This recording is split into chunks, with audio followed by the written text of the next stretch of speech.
to have a part 2 of my video. My previous video, which is the Tipid tips for students.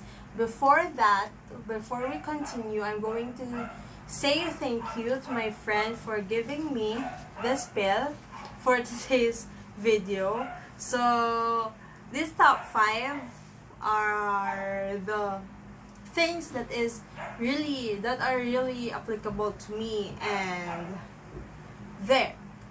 And with that, I'm really related with this top 5. So, without further ado, oh my gosh, further ado, let's get started.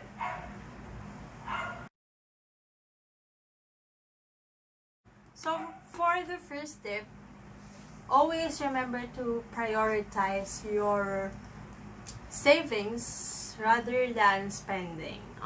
In college naman, guys, you know naman yung mga college people ko dyan, na we are really into spending, lalo na sa mga merienda natin.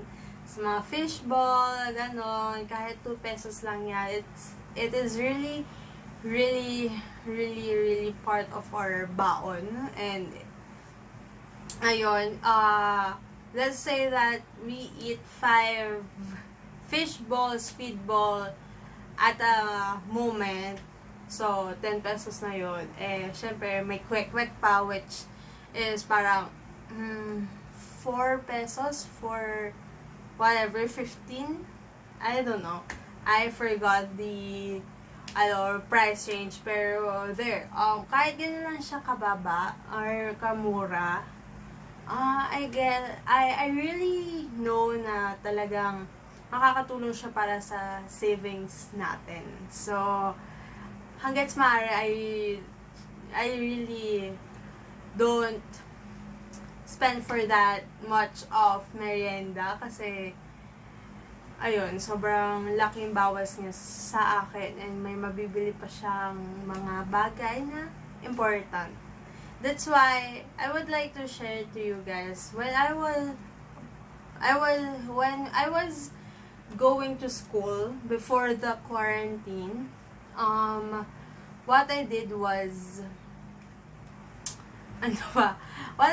hindi ako bumababa ng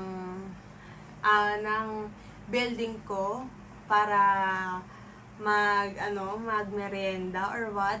Nag-aaral lang ako para hindi ako first, ma-hassle sa elevator, second, magastos. Kasi, I have a class from 10:30 to 12 p.m. So, 12 to 1:30, wala akong class. And, vacant ko yun. So, hanggat maaari, dun lang ako sa building ko, nag-aaral ako. So, para less gastos, and nakapag-aaral pa ako. And, ayun guys, kaya, I hope may tip kayong makuha sa akin. So, for my second tip, as I've told you last video that I don't have that much time for preparing my meal before school or for school. Since my first subject usually I 7:30 and 10:30, I rather go to school and have breakfast there than being late for my first subject. So, ayun. Ang first tip ko sa inyo ay maghanap kayo ng carinderia near your school or sa loob ng school nyo na medyo mura talaga. Kasi guys, yun, makakatulong yun sa inyo, makakatipid talaga kayo if you have your life hacks and food hacks na malapit sa inyo. So, I have this favorite carinderia near my school. Actually, tabi lang siya ng school namin. Ang name nga ay Cheng's, na dun talaga ako kumakain ng gulay na 40 pesos, na nag-range siya 40 pesos to 60 pesos. So, ayun, it is really, really, really, really, really good to eat there kasi gulay na siya, guys. May gulay na siya. Second, makakamura ka pa. If you are from FEU, you would know that kind of, that carinderia at the corner of the street. So, there. Yun lang naman for the future FEU students there. Alam niyo na. There's one, you know. Pero, there's a lot around U-Belt na pwede yung kainan.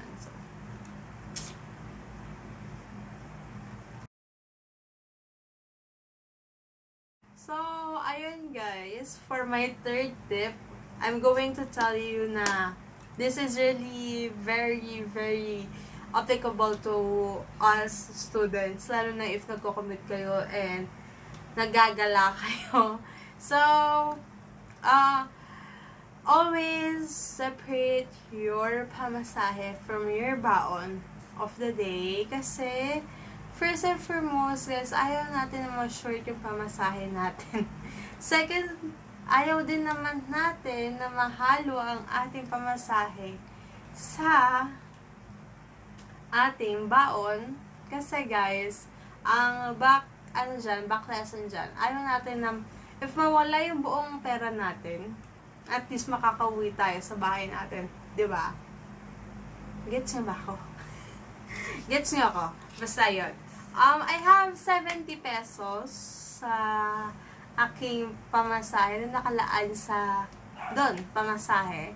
30 pesos of that for my bus and 40 pesos of that for my LRT from Recto to Cubao since nasira nga ang LRT Station 2 Santolan to Cubao. Yun. Santolan to Cubao, hindi working. Pero from Cubao to Recto, working siya. Pero guys, hopefully ngayon, gumagana na siya.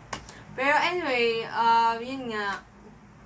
If it's from Recto to Santolan, it's nearly 30 pesos or 29 pesos since I have my BIP card.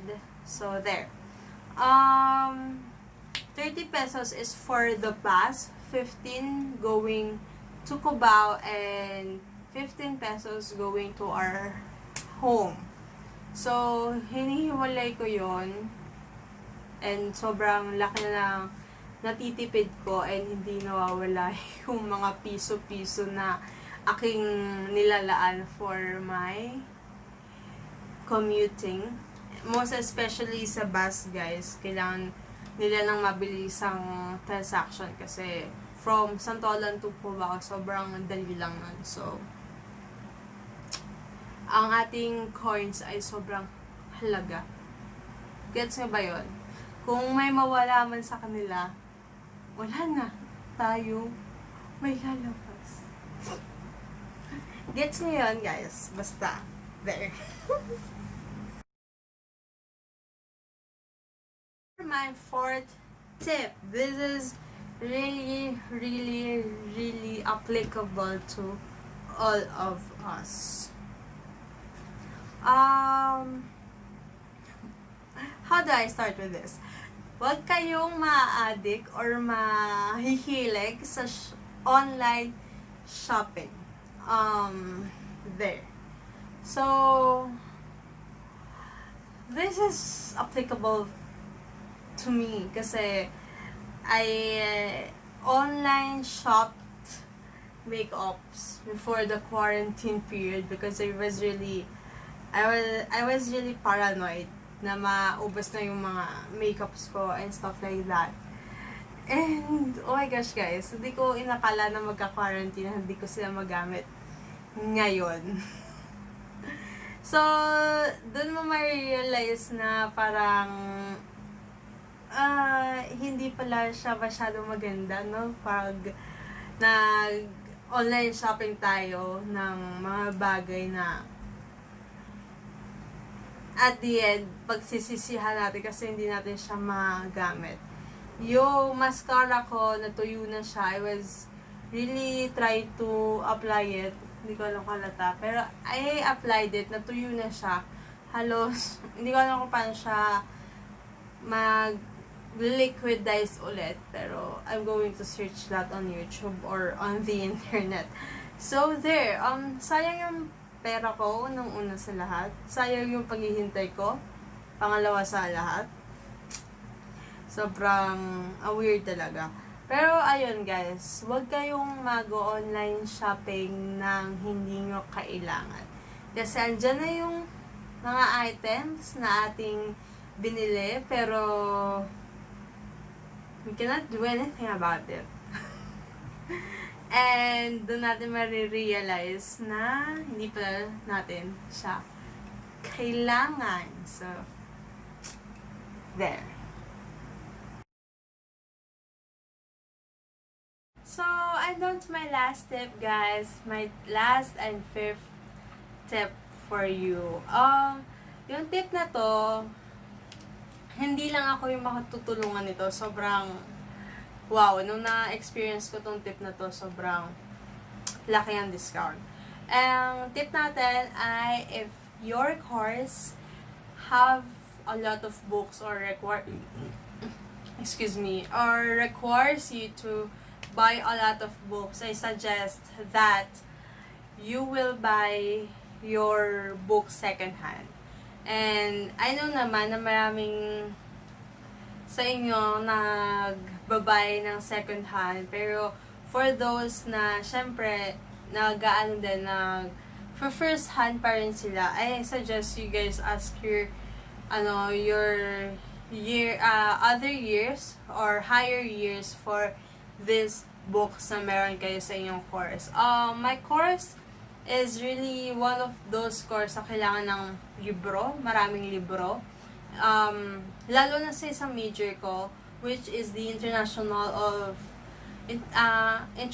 of International Studies. We have this book by Andrew Haywood, which I bought second hand.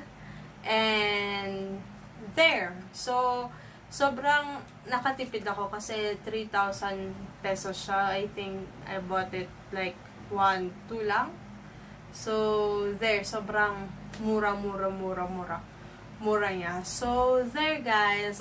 Thank you for watching my tips for college students. Not only college students, but also for high school students. So, if you have any suggestions and your stories, if you would like to share it with me or sa ating college students, please comment down below para may matutunan din kami from you.